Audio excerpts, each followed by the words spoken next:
Hello students. बच्चे हमने second unit में जो है वो फर्स्ट टॉपिक स्टार्ट किया था, that was the discovery of electron. और इलेक्ट्रॉन को डिस्कवर करने के बाद हमने ये पढ़ा था कि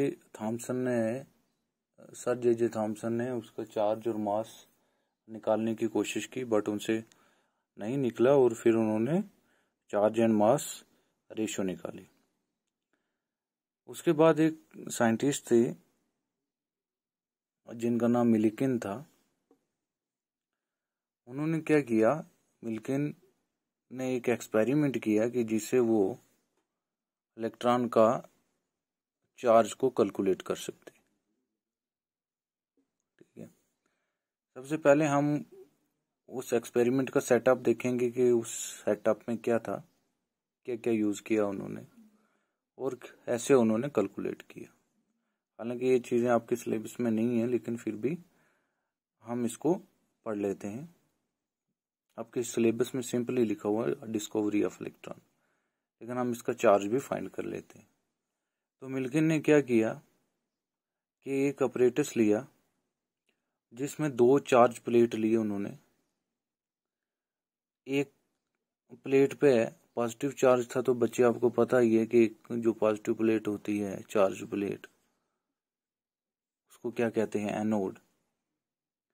और जो दूसरी चार्ज प्लेट थी जिस पर नेगेटिव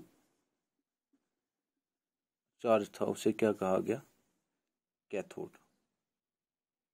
दो चीजें। तीसरा बच्चे उन्होंने यूज किया एक अपरेटस जिसे हम एटॉमाइजर कहते हैं। एटॉमाइजर एक ऐसा इंस्ट्रूमेंट होता है, लाइक जैसे ड्यूडेंट्स हो गए, आपके परफ्यूम्स हो गए, जब आप उन्हें स्प्रे करते हैं तो बिल्कुल छोटे छोटे ड्रॉप्स निकलते हैं। उनसे भी छोटा पार्ट अगर कोई अपरेटस बाहर निकालता है तो उसे हम एटॉमाइजर कहते हैं। बिल्कुल बिल्कुल छोटा ड्रॉप बाहर निकालता है वो एटॉमाइजर है, जो कि जिसमें हम ऑयल डालेंगे और स्प्रे करेंगे और ऑयल का बिल्कुल छोटा सा ड्रॉप यहाँ से निकलेगा। ये एनोड है, ये कैथोड है। ये हमारे पास जो ये है, ये एक्सरे का सोर्स है। क्यों एक्सरे का सोर्स है, क्यों यूज किया है, वो भी बताएंगे हम। एक्सरेज के जहाँ से एक्सरेज निकल रही हैं। और ये हमारे पास बहुत सारी बुक में माइक्रोस्कोप और बहुत सारी बुक में टेलीस्कोप लिखा हुआ है, तो हम माइक्रोस्कोप ही मान के चलते हैं। ठीक है, अब बच्चे होता क्या है, मिल्किन साहब क्या करते हैं कि, समझना आपने अच्छे से, ये अपरेटस आप समझ गए होंगे कि उन्होंने क्या क्या यूज किया, क्यों यूज किया, अब आपको पता चलेगा। मिल्किन साहब क्या करते हैं, एटॉमाइजर के अंदर ऑयल डालते हैं, उस ऑयल को प्रेस करते हैं एटॉमाइजर से और बिल्कुल छोटा सा ड्रॉप जो है वो यहां से बाहर आता है। आपको याद रखना है कि जहां पे एनोड और कैथोड यूज किया होता है बच्चे, आपको मैं बार बार बता रहा हूं कि उसको हम क्या कहते हैं, इलेक्ट्रिक फील्ड हमने वहां पे यूज किया होता है। तो इस एनोड के बीच में सुराख है, तो मैंने आपको बताया कि जहां पे होल है उस एनोड को हम परफोरेटेड एनोड कहते हैं। बिल्कुल छोटा ड्रॉप यहां से निकला और इस एनोड के बीच में से पास होता हुआ यहां पे पहुंच गया। ये हमारे पास क्या है, ये ऑयल का ड्रॉप है।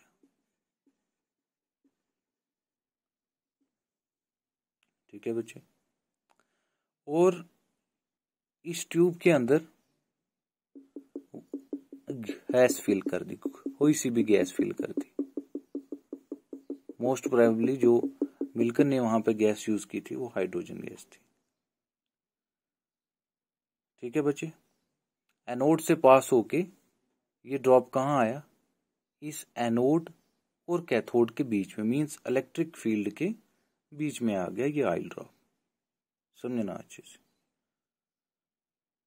अब क्या हुआ, एटॉमाइजर का काम आप समझ गए। एटॉमाइजर ने बिल्कुल छोटा आइटम जो है वो ऑयल का निकाला और वो एनोड से पास होके एनोड और कैथोड के बीच में आके रुक गया, जिसे हमने कहा कि वो इलेक्ट्रिक फील्ड के बीच में आ गया। रुका नहीं, ये ऐसे रुका वो बताते हैं आपको। यहां से हमने एक्स रेज डाली। एक्स रेज हमने क्यों डाली? एक्स रेज जो है वो इसलिए डाली कि एक्स रेज बच्चे क्या करेंगी, आयनाइजेशन ऑफ गैस करेंगी। आयनाइजेशन ऑफ गैस का क्या मतलब होता है कि गैसेस का आयंस बनाना। और आयंस कैसे बनते हैं? इलेक्ट्रॉन्स के लूज होने से कैटायंस बनते हैं और इलेक्ट्रॉन्स के एक्सेप्ट होने से एनायंस बनते हैं। मान लो यहाँ पे हाइड्रोजन गैस थी H2, जब इसके ऊपर एक्स रेज हमने डाली तो ये दो हाइड्रोजन है, दो हाइड्रोजन यहाँ से अपने दोनों इलेक्ट्रॉन्स को लूज कर देंगे। एक्स रेज जो है वो उसके इलेक्ट्रॉन्स को बाहर निकाल देंगे। 2e इलेक्ट्रॉन्स को बाहर निकाल दिया। जब इलेक्ट्रॉन्स को बाहर निकाल दिए तो पीछे क्या बच गया? 2H पॉजिटिव बच गया, क्योंकि जिस चीज से इलेक्ट्रॉन्स निकल जाते हैं वहां पे पॉजिटिव चार्ज आ जाता है। अब जो इलेक्ट्रॉन्स निकले, इस प्रोसेस को हमने क्या कहा? आयनाइजेशन। और एक्स रेज हमने क्यों यूज की? For the ionisation of gas. Ionisation of gas हमने क्यों यूज की? क्योंकि ताकि उससे क्या निकल सके? इलेक्ट्रॉन्स निकल सके। वो इलेक्ट्रॉन्स जो थे बच्चे, जो ये इलेक्ट्रॉन्स निकले एक्स रेज से, जो गैस की आयनाइजेशन हुई, वो इलेक्ट्रॉन्स आके ऑयल के ड्रॉप के साथ चिपक गए। इलेक्ट्रॉन्स जो थे वो आके ऑयल के ड्रॉप के साथ चिपक गए। तो अब आप समझ गए कि हमने एक्स रेज क्यों यूज की। एक्स रेज हमने इसलिए यूज की कि for the ionisation of gas, और आयनाइजेशन ऑफ गैस इसलिए हमने की ताकि उससे इलेक्ट्रॉन्स निकलें और वो इलेक्ट्रॉन्स जाके किसके साथ चिपके? ऑयल ड्रॉप के साथ। और हमें चार्ज ही किसका निकालना है? इलेक्ट्रॉन का निकालना है। तो ऑयल से तो हमारा कोई काम ही नहीं है। तो वो इलेक्ट्रॉन्स जाके चिपक के किसके साथ? इस ऑयल के ड्रॉप के साथ। ठीक है बच्चे। अब जब इसके साथ चिपक गए तो ये माइक्रोस्कोप है। इस माइक्रोस्कोप से हमने देखा कि क्या आयनाइजेशन होने के बाद वो इलेक्ट्रॉन्स जो हैं वो ऑयल के ड्रॉप के साथ चिपके हैं या नहीं चिपके। वो चिपक गए, हमने माइक्रोस्कोप से देखा। मैं फिर से रिपीट कर देता हूं। एटोमाइजर से एटम ऑफ ऑयल जो है, उतना छोटा जो है एटम, वो आया एनोड से पास होके, जो ही यहाँ पहुंचा, यहाँ से एक्स रेज पड़ी, एक्स रेज से आयनाइजेशन हुई, आयनाइजेशन से इलेक्ट्रॉन्स निकले, इलेक्ट्रॉन्स जाके ऑयल के ड्रॉप के साथ चिपक गए और माइक्रोस्कोप से हमने देखा कि हाँ भाई चिपक गए। अब क्या है, यहाँ पे दो फोर्सेस है, समझना है अब अच्छे से बच्चा। कौन सी दो फोर्सेस हैं? एक इलेक्ट्रिक फोर्स है जो कि इस इलेक्ट्रिक फील्ड में है। इलेक्ट्रिक फील्ड कहाँ है? एनोड और कैथोड के बीच में। और दूसरा कौन सा है? दूसरी फोर्स है ग्रेविटी की फोर्स, जो कि इसे नीचे खींच रही है। इस ऑयल के ड्रॉप को इलेक्ट्रिक फोर्स जो है वो यहां रखना चाहती है अपने इलेक्ट्रिक फील्ड के अंदर, एनोड और कैथोड के बीच में, लेकिन ग्रेविटी की फोर्स जो है वो इसे नीचे खींचना चाहती है। और ये यहां पे तभी रुक पाएगा जब इलेक्ट्रिक फील्ड की फोर्स और ग्रेविटी की फोर्स आपस में इक्वल होंगी। समझ गए बच्चे? मीन्स एफ अपवर्ड, कि जो इस ऑयल के ड्रॉप को ऊपर की तरफ खींच रही है, उसको हमने बोला फोर्स जो इसको अपवर्ड की तरफ खींच रही है। ठीक है बच्चे?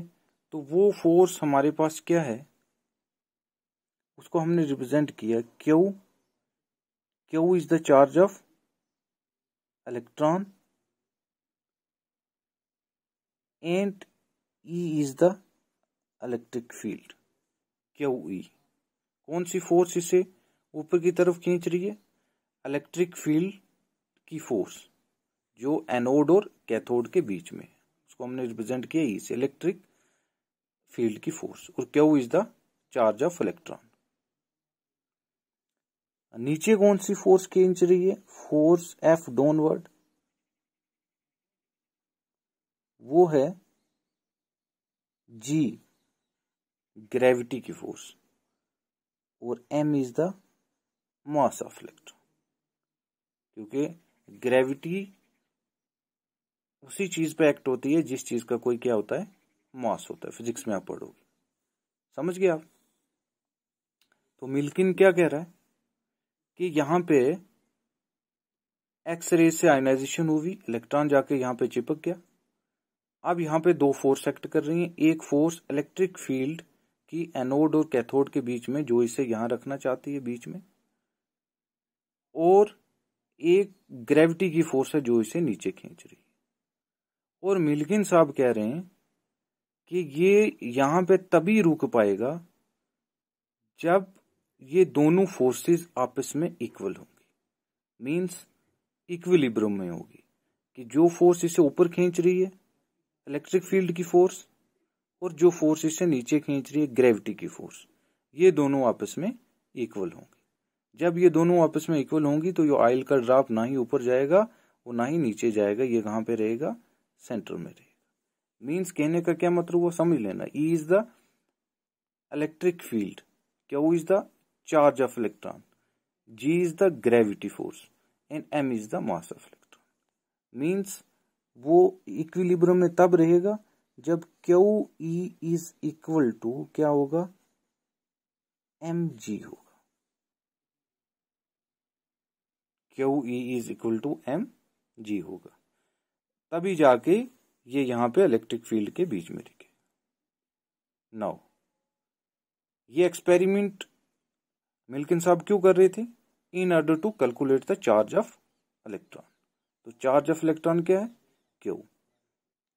Q is equal to, Q हमने फाइंड करना है, mg upon E। Q is equal to mg upon E। तो अब देखो क्या है, फोर्स ऑफ ग्रेविटी भी कैलकुलेटेड है मिल्किन के पास, इलेक्ट्रिक फील्ड भी कैलकुलेटेड है, मास भी कैलकुलेटेड है। तो ये तीनों चीज कैलकुलेटेड होने के बाद मिल्किन ने क्या कैलकुलेट कर लिया? Q। Q was the charge of electron. तो वो अपने एक्सपेरिमेंट में क्या रहा? सफल रहा। वो अपने एक्सपेरिमेंट में सफल रहा, क्योंकि उसने अपने एक्सपेरिमेंट से चार्ज ऑफ इलेक्ट्रॉन को कैलकुलेट कर लिया, कि जिस चार्ज ऑफ इलेक्ट्रॉन को जे थॉमसन जो है वो कैलकुलेट नहीं कर पाए थे। वो चार्ज ऑफ इलेक्ट्रॉन किसने कैलकुलेट कर लिया? वो चार्ज ऑफ इलेक्ट्रॉन मिल्किन ने कैलकुलेट कर लिया अपने ऑयल ड्रॉप एक्सपेरिमेंट से। उसके पास फोर्स ऑफ ग्रेविटी भी वैल्यू भी कैलकुलेटेड थी, इलेक्ट्रिकल फील्ड की भी वैल्यू जो है वो नोन थी उसके पास, मास ऑफ इलेक्ट्रॉन भी नोन था, और उससे उसने क्या कैलकुलेट कर लिया? Charge of electron. और वो क्या निकला? ये वैल्यू पुट करने के बाद चार्ज ऑफ इलेक्ट्रॉन जो मिल्किन ने निकाला वो निकला 1.602 इंटू 10⁻⁻19 कूलम, -19 कूलम। और यहाँ पे इलेक्ट्रॉन का चार्ज माइनस होता है, तो इसलिए हमने यहाँ पे साथ में क्या लिख सकते हैं? Minus 1.602 into 10⁻⁻19 coulomb. That was the charge of electron, जो कि कैलकुलेट किया किसने? मिल्किन ने। उसके बाद मिल्किन ने एक चीज और कही। मिल्किन ने कहा कि यहाँ पे एक ऑयल का ड्रॉप नहीं है, यहाँ पे बहुत सारे ऑयल के ड्रॉप हो सकते हैं, यहाँ पे बहुत सारे ऑयल के ड्रॉप हो सकते हैं। तो उन्होंने कहा कि जितने ऑयल के ड्रॉप हैं दैट इज द एन, उन्होंने कहा कि ये जितने भी ऑयल के ड्रॉप होंगे उनके साथ इलेक्ट्रॉन होंगे, उनको उन्होंने रिप्रेजेंट किया एन से, कि वो इसका इंटेग्रल मल्टीपल होंगे। वो उसके क्या होंगे? इंटेग्रल मल्टीपल होंगे। इंटेग्रल मल्टीपल का क्या मतलब हुआ? कि जितने इलेक्ट्रॉन्स होंगे वो इसके साथ मल्टीप्लाई होंगे। मतलब एक इलेक्ट्रॉन का चार्ज उसने निकाला 1.602 इंटू 10⁻⁻19 कूलम। तो यहाँ पे अगर 2 इलेक्ट्रॉन होंगे, 3 इलेक्ट्रॉन होंगे, 4 इलेक्ट्रॉन होंगे तो उनका उतना चार्ज जो है वो कैलकुलेट होगा। Your n is equal to 1, 2, 3, 4 and so on. I hope कि आप समझ गए होंगे। इसका रिटन मटेरियल मैंने आपको ग्रुप में अपलोड किया है। फिर भी आपको कोई भी क्वेश्चन होता है तो आप मुझे बेझिझक पूछ सकते हैं। Thank you. तो ये इलेक्ट्रॉन के बारे में हमने सब कुछ पढ़ लिया, डिस्कवरी ऑफ इलेक्ट्रॉन, उसका चार्ज मास रेशियो, उसका चार्ज कैलकुलेट। अब नेक्स्ट टॉपिक जो हमारा होगा वो होगा discovery of proton and neutron. Thank you. आपको अपना सिलेबस जो है वो साथ रखना, वो सिलेबस के अकॉर्डिंग जो है आपको टॉपिक जो है वो देखते रहना।